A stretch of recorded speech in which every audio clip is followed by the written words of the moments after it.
Welcome to Creeps and Crawleys, where reality turns to the dark and mysterious, where hopes and dreams are discarded to the ichor.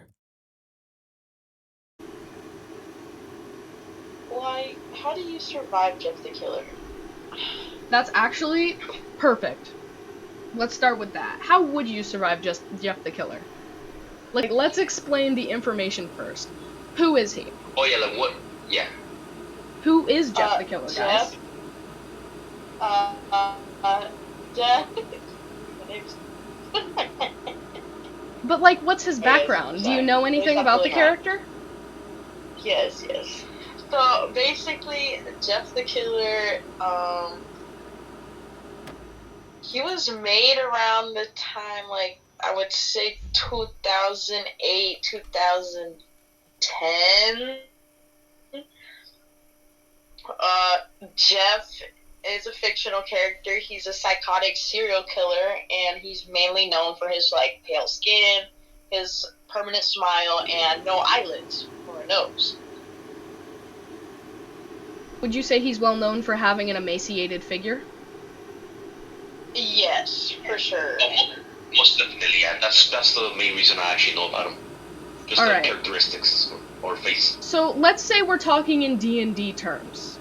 Knowing his physique and the way that he takes care of himself, which is not at all, as well as the typical activities he, like, you know, engages in, how do you think you would be able to survive? Like, if you rolled a d20 in a game right now, do you think your odds would be pretty good for running away from an emaciated, basically skeletal, blubber-covered man?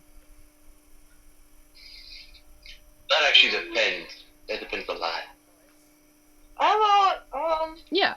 It also depends on which type of Jeff the Killer that you're, like, being chased by. Like, is Jeff the Killer the demon-possessed one? Is it the skinny hick boy from Texas version of him? Or is it, like, the, gosh, what's another one? I'm trying to think of the more popular ones. Like, it's just a grown Stalker. man that's ready to killing, and I think that most people think he's actually fit, because you have to be so much strong to murder. Yeah, so the thing is, the original Jeff the Killer was absolutely fat as fuck. Which one? Which one? The original pictures of Jeff the Killer. What the? Alright. Yeah, he's like an obese, emaciated man. Like, he's not skinny, but he's, like, been torn, like, his face has been torn apart, somehow. And he almost looks like a really fat version of Joker without green hair. Without hair at all, actually. His hair is, like, black. You're so right. He kinda does. Yeah.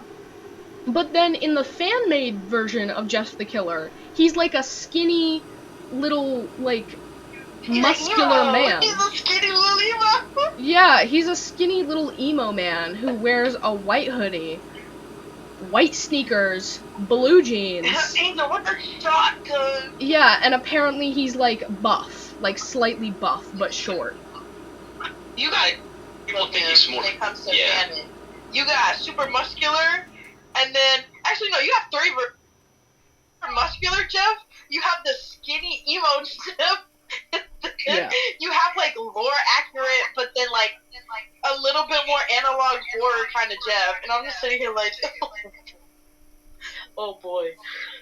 Alright, let's go with, depends, then. let's go with lore. Yeah, they never have a nose. Dude, It's like don't the one got thing no that nose. bothers me. He has no nose. Where's your nose? Bro's like You know what Voldemort. to do? Throw pocket sand in his nose. Alright, guys. As much as I would love to keep joking about Jeff the Killer, this is supposed to be a podcast where we're not just, you know, eviscerating him with our words. We're supposed to, you know, try to survive the man. I'm sorry, Jeff. No good for me, bro. Alright, so... Later, and then he's gonna come out of nowhere and be like, guys, he's over here. Man. Let's see. Okay, guys, under the assumption that you are fighting Jeff the Killer fanon version, so the slightly muscular, emaciated-looking teenager, how would you survive? Because that's the one that everyone dies. As far as I've watched in, like, horror stories that I've written and read.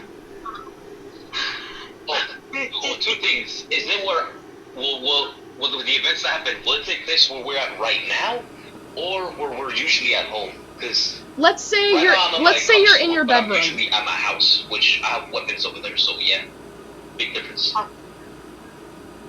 I'm gonna say disadvantage. Let's say you're just out and about. It's a random day, you've been selected at a random time. If you were where you're sitting right now, would you be able to survive Jeff the Killer?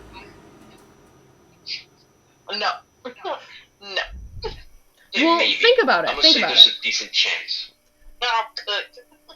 Here, let me do a mock for you. For me, it is the end of the day. I'm sitting in my room. Right next to me, there is a, I'm gonna say it's a glass that is very thin, a fork, and a ukulele. 3 objects that are very easily turned into weapons. Well, that's a good question. What do I have in this room for safety? Yeah. I have a fan. I have a really weak fan that's actually by my roommates, so not my weapon. If I It's like threw a ceramic candle, you think that'll look like 5 times? yes. At least 5 seconds. Mind you, 3 Jeff... shotgun and 2 of recovery.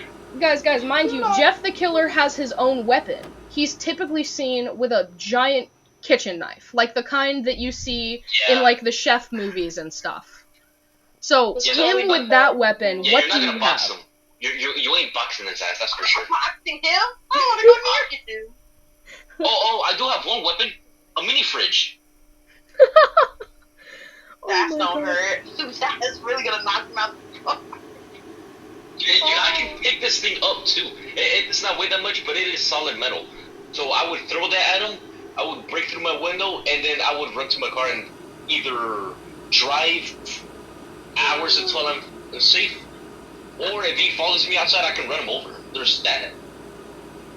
Imagine throwing a mini fridge into it. Like you just got like a sticker and decorated mini fridge, and you just throw it at him. Like, Alright, in most of the fan fictions I've seen, though, Jeff enters through the window and is very quiet. Oh. So sitting where you are now... Yeah. Yeah, sitting where you are now, do you think you would be able to detect him? Even entering, before he, like, you know, stabs you in the throat and you bleed out. Well, that would most likely be my situation.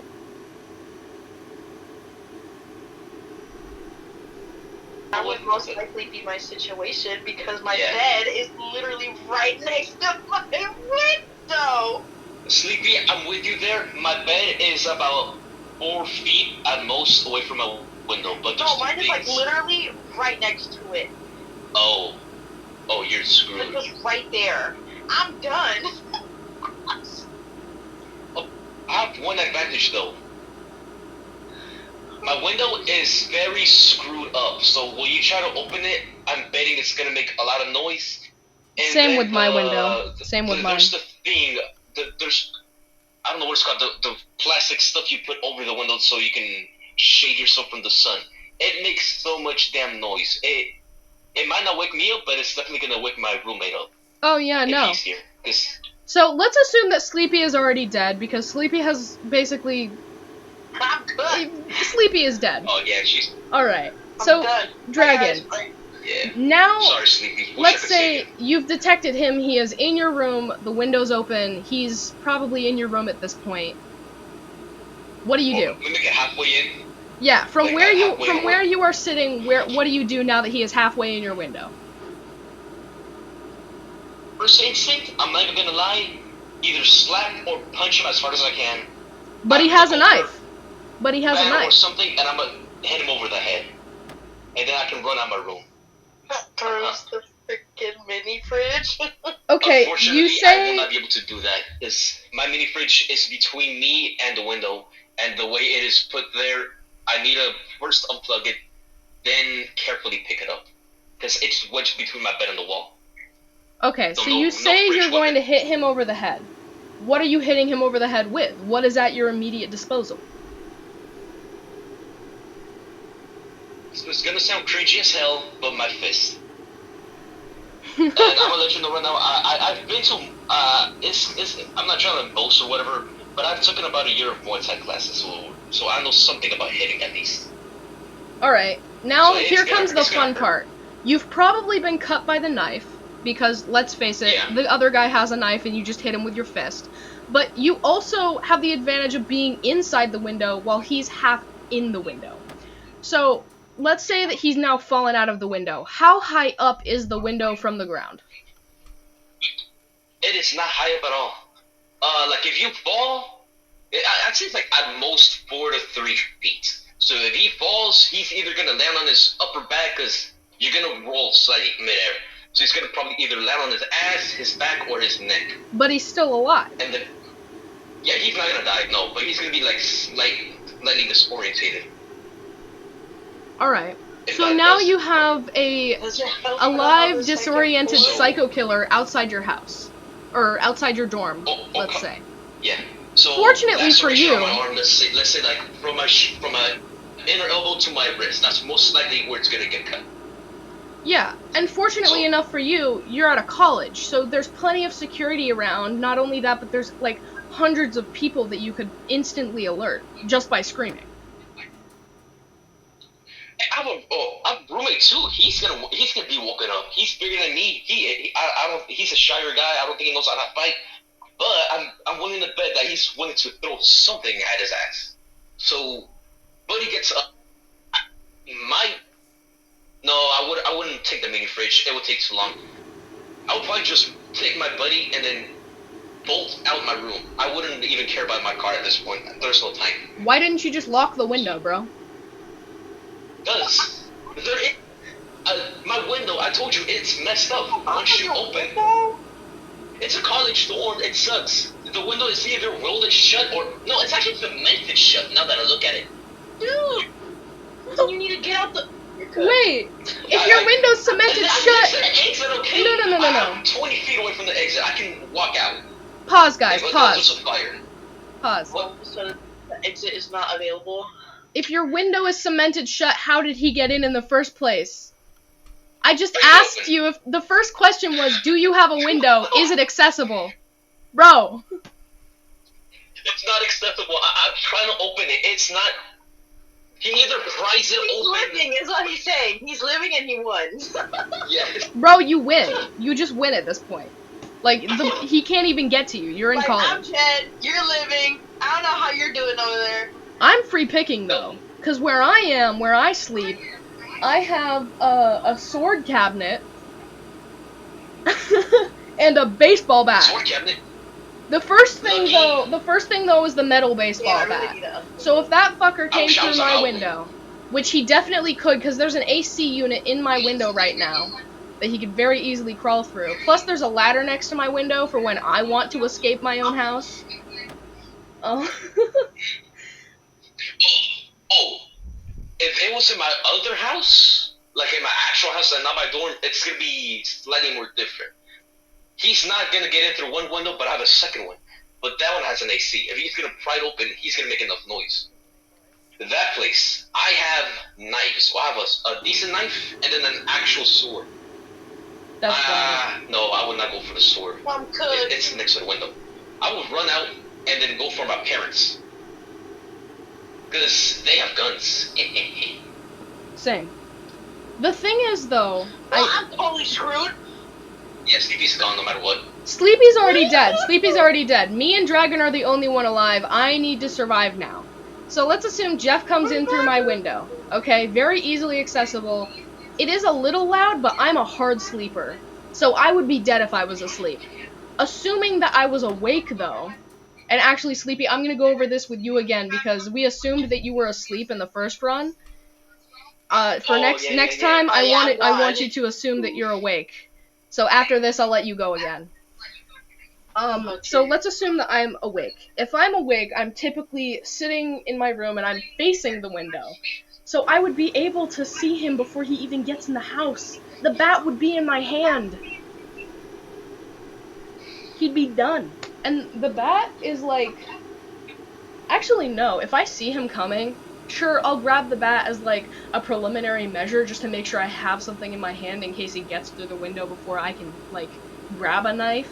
But I also have an entire set of katanas in my little, like, glass cabinet right next to that. It would not be difficult for me to grab a bigger knife. I'm not so I love that. You're not Sleepy, I'm sorry. Dude, I'm so dead. Like, It's okay, Sleepy. We're gonna let you run again. So let's assume you're awake this time. Where do you typically sit when you're awake in your room?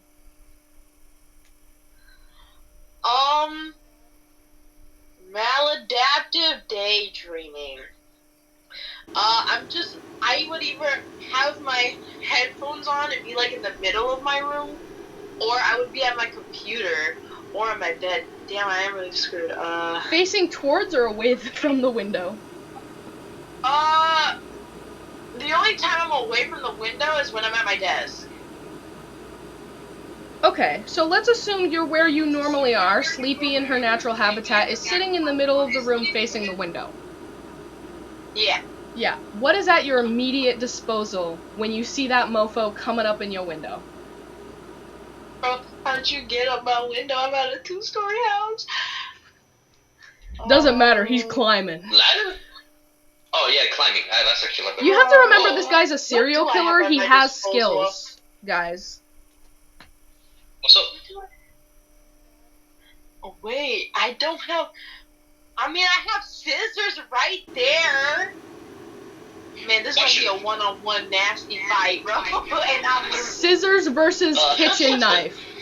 Sharp kitchen knife. Sleepy. Bro. Sleepy. Oh, sorry, you go.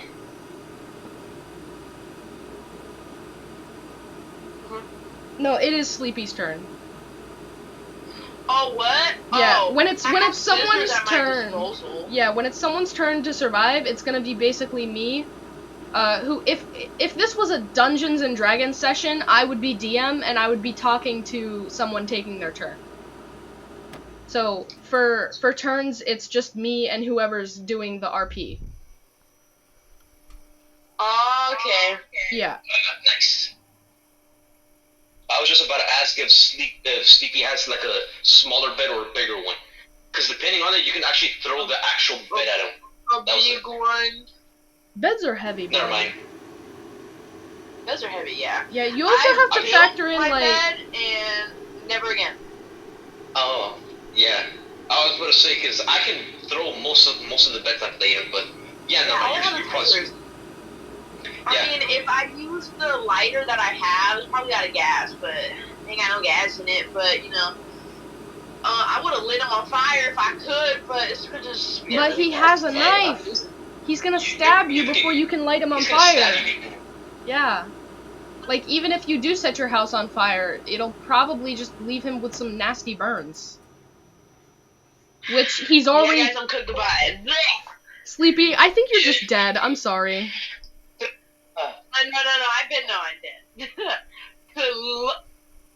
Alright, guys. I think that's gonna conclude the mock cast for the pilot. Thank you all for listening, and have a good night.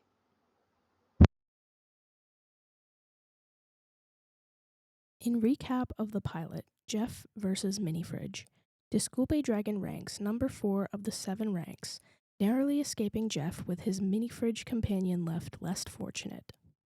Sleepy ranks number 1 on the survivor chart, standing no chance and dying scissors in hand. Tune in next episode for Laughing Jack as we try to survive this clown killer.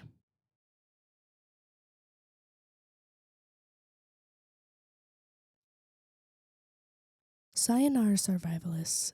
Take care, and as always, don't be scared, be prepared.